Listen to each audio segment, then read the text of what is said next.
Guys, welcome to my YouTube channel. आप सभी का मेरे यूट्यूब चैनल पर हार्दिक स्वागत है। जैसा कि आप जानते हैं कि मैं आपको इस टीचिंग चैनल के माध्यम से रोज न्यू टीचिंग टिप्स देती हूं, जो कि आपके लिए कहीं ना कहीं आपके प्रोफेशन में आपको हेल्प करेंगी। अगर आप मेरे चैनल पर न्यू हैं या आपने अभी तक इस चैनल की दूसरी वीडियोस नहीं देखी हैं, तो प्लीज़ वीडियोस को देखिए और मेरे चैनल को सब्सक्राइब कीजिए। चलिए हम अपनी वीडियो को शुरू करते हैं। आज का जो मेरा टॉपिक है वो है कि आप अपनी टीचिंग को इफ़ेक्टिव किस तरह से बना सकते हैं। देखिए, टीचिंग करने के बहुत सारे तरीके हैं। आप बहुत सारे तरीक़ों से टीचिंग कर सकती हैं। जो तरीके हैं वो ट्रेडिशनल हैं कुछ, और कुछ हैं मॉडर्न। आज के जो बच्चे हैं वो बहुत स्मार्ट, बहुत शार्प माइंडेड बच्चे हैं। तो आज के बच्चों को और शार्प और एक्टिव बनाने के लिए जो मैं आपको बता रही हूँ, आप उसको एक बार यूज़ करके देखिए। मैं 100% श्योर हूँ कि आप अपना रिजल्ट बहुत बेहतर देखेंगे। देखिए, जब हम स्कूल्स में पढ़ते थे तो हमारी टीचर्स हमें बहुत कम एक्टिविटीज़ कराती थी।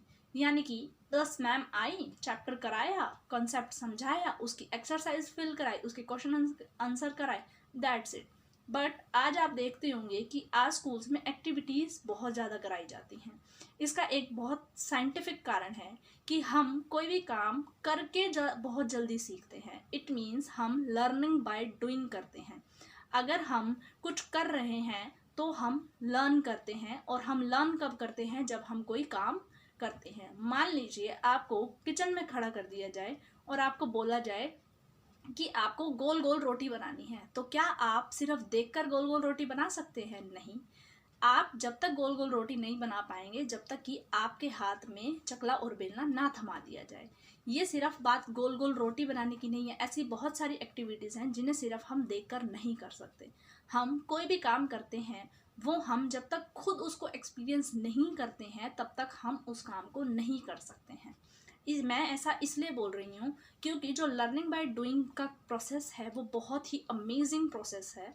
अगर आप आज से ही अपनी टीचिंग में लर्निंग बाय डूइंग का यूज़ करते हैं तो मैं आपको बिल्कुल श्योर होके बोलती हूँ कि आपका रिजल्ट बहुत ज़्यादा बेहतरीन आएगा। देखिए, हम डेली रूटीन में भी कुछ ऐसी एक्टिविटीज़ करते हैं जिन्हें हम देखते तो रोज़ हैं। आप किसी का भी एग्जाम्पल ले लीजिए। मान लीजिए कोई गर्ल है, उसको साइकिल देखना पसंद है, लेकिन क्या वो सिर्फ देखकर ही चलाना सीख सकती है? नो। जब तक उसके हाथ में साइकिल आएगी नहीं तब तक वो सीखेगी नहीं। स्विमिंग है, डांसिंग है, डांसिंग देखकर थोड़ी ना सीखी जा सकती है। सिर्फ आप जब तक उसको करेंगे नहीं तब तक आप सीखेंगे नहीं। इसलिए टीचर्स, आपसे मेरी ये रिक्वेस्ट है कि आप जो भी कंसेप्ट कराना चाहती हैं, चाहे वो किसी भी सब्जेक्ट का है, उसके अंदर अपनी क्रिएटिविटी को ऐड कीजिए। उसके अंदर अपना थोड़ा सा माइंड लगाइए, जिससे आप न्यू न्यू आइडियाज़ उस कंसेप्ट के अंदर डालिए, ताकि आपकी क्लास का हर बच्चा उस कंसेप्ट को बहुत लंबे समय तक अपने माइंड में स्टोर करके रख सके। इन फ्यूचर कभी भी कहीं पर भी उसको उस कंसेप्ट की ज़रूरत पड़ती है तो वो उस कंसेप्ट के से रिलेटेड जितने भी क्वेश्चन उसके सामने आ रहे हैं वो उनका आंसर दे सके।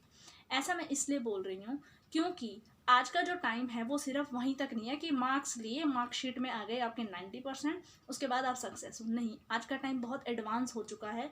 आज के टाइम में सिर्फ वही काम नहीं आता कि जो हमारे मार्क्स हैं, हमारी अदर लर्निंग्स भी हमारे लिए बहुत ज़्यादा यूज़फुल हो रही हैं आने वाले टाइम में। इसलिए मैं अभी आप सभी टीचर से यही रिक्वेस्ट करूँगी कि आज के बाद जब भी आप क्लास के लिए कोई भी कंसेप्ट को तैयार करते हैं तो उसमें एक एक्टिविटी को ज़रूर जोड़िए। इससे आपको बहुत फ़ायदा होगा। आपको अब मैं इसके फ़ायदे गिनाती हूँ। देखिए, आपको सबसे पहले इसका क्या फ़ायदा होगा कि आपके सामने आपके बच्चों का रिज़ल्ट बहुत बेहतर आएगा। दूसरा, जो बच्चे हैं उनके सामने आपका इम्प्रेशन भी बहुत अच्छा पड़ेगा। स्टाफ के सामने भी आपका इम्प्रेशन बहुत अच्छा पड़ेगा, और वो बच्चे आपको बहुत लंबे समय तक याद भी रखेंगे कि हाँ, ये वाली हमारी टीचर थी जो कि हमें क्लासरूम में एक्टिविटी के साथ हर कंसेप्ट को समझाती थी, और वो कंसेप्ट हमें आज तक याद हैं। इसीलिए मैं आपको ये बोलना चाहती हूँ कि आप आज से एक बार मेरी बात को समझिए और उसे मानिए कि आपको आज से अपनी हर कंसेप्ट में एक्टिविटी को डालना है। वो एक्टिविटी ऐसी होनी चाहिए जो बच्चों के लिए बहुत मज़ेदार हो, बहुत इजी हो, और जिससे हमारा पूरा कंसेप्ट कवर हो जाए, उसका कोई भी पोर्शन नहीं छूटना चाहिए। आप मेरी बात को मानिए।